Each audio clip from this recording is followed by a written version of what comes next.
আবারও তিক্ত অভিজ্ঞতা নিয়ে জাতীয় দল ছাড়লেন মোহাম্মদ সালাউদ্দিন। ৩ বছরের চুক্তির মেয়াদ, তবে টিকতে পারলেন কাটায় কাটায় মাত্র ১ বছর। বুধবার পদত্যাগপত্র জমা দিয়ে আনুষ্ঠানিকতা সারেন সদ্য সাবেক হওয়া এই সিনিয়র সহকারী কোচ। নিয়মানুযায়ী থাকছেন আয়ারল্যান্ড সিরিজেও, তবে যে অভিজ্ঞতার ভিতর দিয়ে গেলেন তাতে বিদায়ী সিরিজটা খুব বেশি সুখকর হবার কথা নয়। এশিয়া কাপে ব্যর্থতা সহ ব্যাটারদের যাচ্ছে তাই পারফরম্যান্সে অভিযোগের আঙুল আগেই উঠেছিল এই কোচের দিকে। দলের ভাগ্য পরিবর্তনে মোহাম্মদ আশরাফুলকে নিয়োগ দেওয়ার পরেই নিজের পদত্যাগের সিদ্ধান্ত নেন সালাউদ্দিন।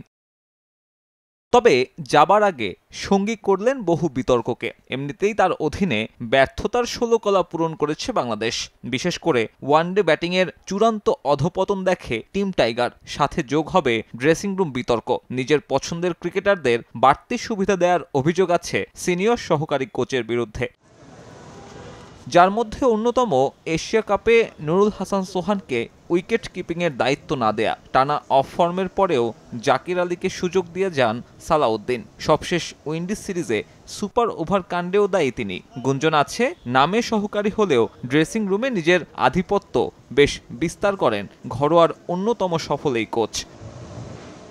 টি-20তে তার অধীনে হার জিতের পাল্লা সমানে সমান। ২৪ ম্যাচে দল জিতেছে ১২টা, তবে ওয়ানডেতে হতশ্রী পারফরম্যান্স। ৫ সিরিজে জিতেছে মাত্র একটা। ১৫ ম্যাচে জয়ের সংখ্যাটা ৪।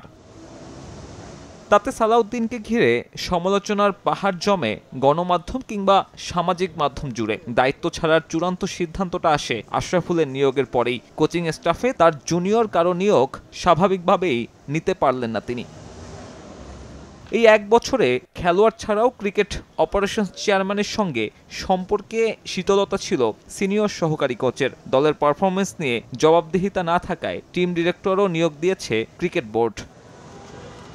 সালাউদ্দিনের স্থলাভিষিক্ত করা হলো আশরাফুলকে। ব্যাটিংটা দেখবেন পদবি সহকারী কোচের। বয়সভিত্তিক কিংবা হাই পারফরমেন্সে কোচিং না করানো কাউকে এমন দায়িত্ব দেয়া নিয়েও সমালোচনা হচ্ছে। সাব্বির মিথুন, সময় সংবাদ।